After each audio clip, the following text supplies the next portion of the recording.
Salut les amis, ici Shadow pour une nouvelle vidéo et en ce dernier jour de novembre, je vais vous parler de la petite vidéo dont je vous avais parlé déjà. C'était samedi dernier. Normalement, Loser Killer va faire la même chose aujourd'hui aussi.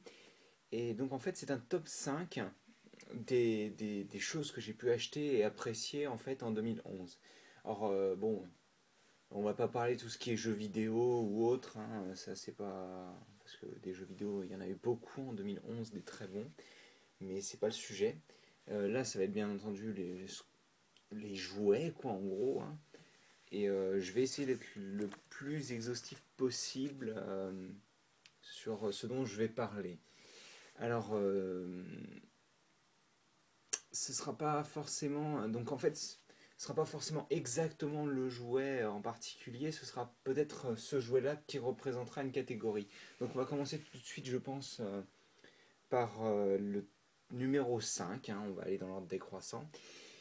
Ce numéro 5, c'est, je pense, le représentant d'une gamme ou de plusieurs gammes par plusieurs constructeurs, je pense, je pense, qui marquera beaucoup 2011 par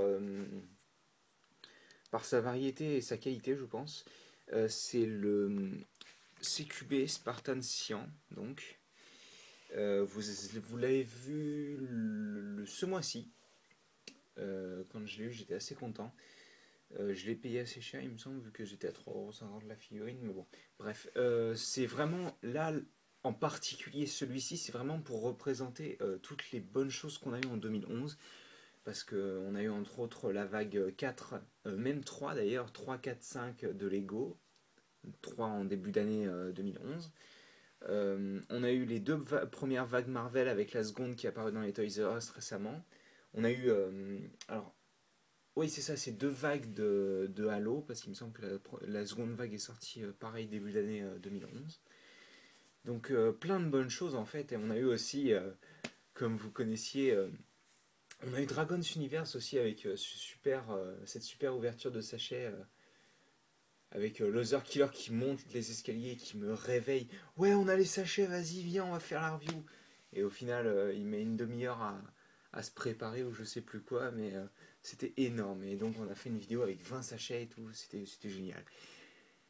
Et oui, aussi, bien entendu, les figurines de Characters Building avec Doctor Who, et il me semble qu'il y avait aussi une série armée, et là, une série un peu random avec un peu de tout là, qui a été présentée récemment.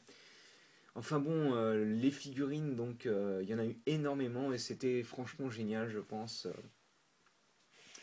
C'était franchement génial, ouais, pendant toute l'année. C'est vraiment comme des boosters de cartes Yu-Gi-Oh, Pokémon, tout ce que vous voulez avec Magic, tout ça. Sauf que vous avez quelque chose de plus conséquent qu'un morceau de carton, hein.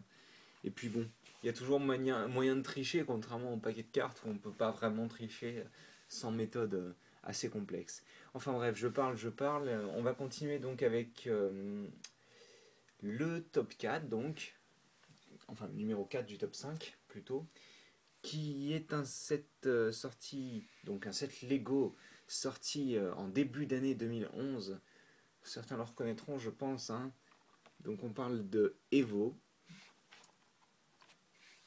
Donc lui, il représente aussi, je pense, tout Hero Factory 2011, qui était l'avènement un nouveau type de construction, hein, avec les armures qui s'attachent par clip, par clip, par espèce de, je sais pas jusqu'à dire pince, mais par ball cup, ça s'appelle en anglais, c'est du ball joint, quoi, en gros.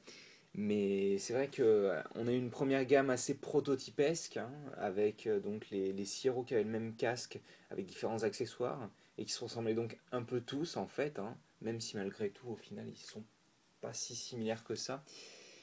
Mais et donc on a eu une seconde gamme avec Quatros, la gamme 3.0 qui était aussi assez sympathique, hein, avec des héros plus complets, des méchants très originaux.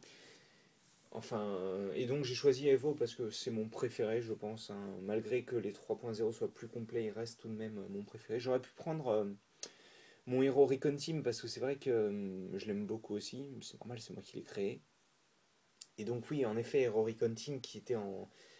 Alors c'était le 4 avril 2011 que c'est apparu et à partir du 5 avril on pouvait commander. Et c'était super fun. Et là ils ont enlevé malheureusement l'armure bicolore argenté et noir, ce qui est dommage. Mais bon, ils ont rajouté un nouveau système de construction pour faire des sortes de pinces. Là, c'est pas super bien fichu, je trouve, mais bon, c'est pas grave. Enfin oui, essayez Hero Recon Team, c'est plutôt sympathique. Même si vous achetez pas, en plus vous pouvez créer votre héros quand même. Et puis c'est toujours sympa, je trouve. Enfin oui, donc une année Hero Factory qui a été très bien menée, je pense, avec de très bons sets tout le long de l'année. Avec donc Firelord qui aura eu sa base qui s'améliorera de vague en vague en fait, hein, vu que sa base apparaît dans chacune des vagues Hero Factory de 2.0 à Breakout. Et apparemment elle est encore plus améliorée qu'avant avec Black Phantom. Donc bon, bah, j'attends ça avec impatience. Ensuite, le top 3, et là on va arriver dans une autre franchise qui me plaît beaucoup, c'est Transformers. Alors en Transformers, on a eu énormément de choses bien cette année, je trouve. On Release the Shield, Génération, Dark of the Moon qui était un peu moyen. Il y a des moules qui sont sympathiques. Il y a des moules qui le sont moins, mais c'est sympa en général tout de même. Mais malheureusement pour Dark of the Moon, ou cette année même, j'ai envie de dire, ce n'est pas un Transformers qui est sorti cette année que je vais rajouter dans le top 3, vu que c'est... Hop. Alors c'est sûrement quelqu'un que vous ne connaissez pas. C'est de la gamme Cybertron, c'est Deluxe Best Optimus Prime donc. En gros c'est une repaint de la figurine qui est sortie pour les 10 ans de Beast Wars. Un nouveau moule qui a été fait, donc Optimus Primal, hein, vous connaissez sûrement, c'est l'Optimus Prime de la série Beast Wars, en gros, si on veut. Et donc, ben, cette figurine, je l'ai beaucoup aimée parce que la transformation est simple, les deux modes sont sympathiques et bien articulés. Et puis bon, à mon avis, il n'y a pas beaucoup de Optimus Prime qui peuvent faire ça. Je pense au Masterpiece, entre autres. Parce que ce pouce levé, mais... Ce pouce levé, les mecs, mais c'est génial, quoi.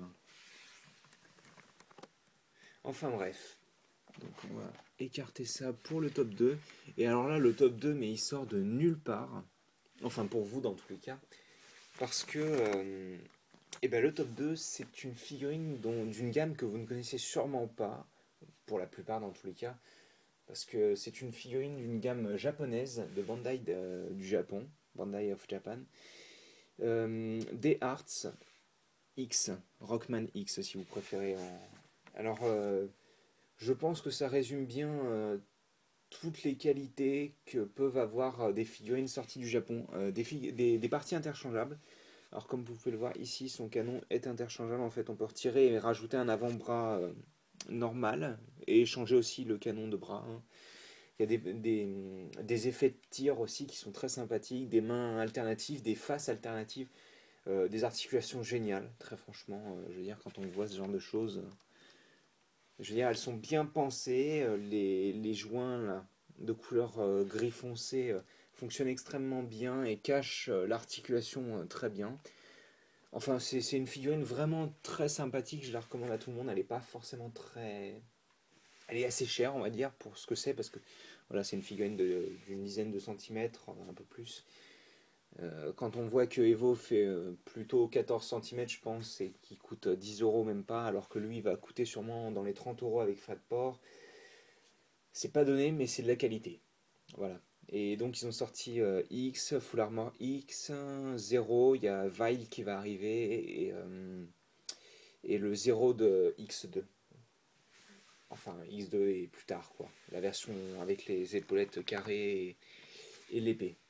Et donc, enfin, le top 1 de mon année, donc 2011. Et ben on va revenir à une gamme que j'aime beaucoup, hein. Donc, c'est ni un jouet cher, ni un énorme jouet. Et d'ailleurs, il a été acheté au tout début de l'année 2011. Donc il a fait toute l'année en étant, je pense, dans mon top 5 et dans mon top 1, tout simplement. Je me suis énormément amusé avec, je pense, à faire des pauses et tout. Et vous voyez déjà un petit morceau du jouet, hein. Donc, bah, je vais vous le montrer tout de suite. C'est Scout Class Reveal the Shield Wind Charger. Donc, comme je disais tout à l'heure, il y a eu beaucoup de gammes très sympathiques dans comment dire, dans l'année 2011. Et c'est vrai que j'ai pas cité Transformers Prime qui arrive là, qui est sorti aux États-Unis il y a quelques temps, même pas quelques semaines en fait, hein. Il est en ce moment en train de sortir ce nouveau type de produit là aux États-Unis et j'ai commandé d'ailleurs une figurine qui n'est pas encore sortie aux États-Unis et j'en ferai la review et vous serez super content je pense pour les deux pecnos qui me suivent comme qui dirait. Mais oui donc Windcharger c'est vraiment tout ce que je recherche je pense dans une figurine. Il est ultra expressif grâce à ses mains qui sont pas des simples poings mais plutôt des mains on va dire de conversation quasiment. Il est super articulé en fait, hein. Et pour un scout dans tous les cas, il a une transformation qui est simple mais intéressante. Il a quelques petits trucs qui font qu'il est vraiment intéressant. Et, et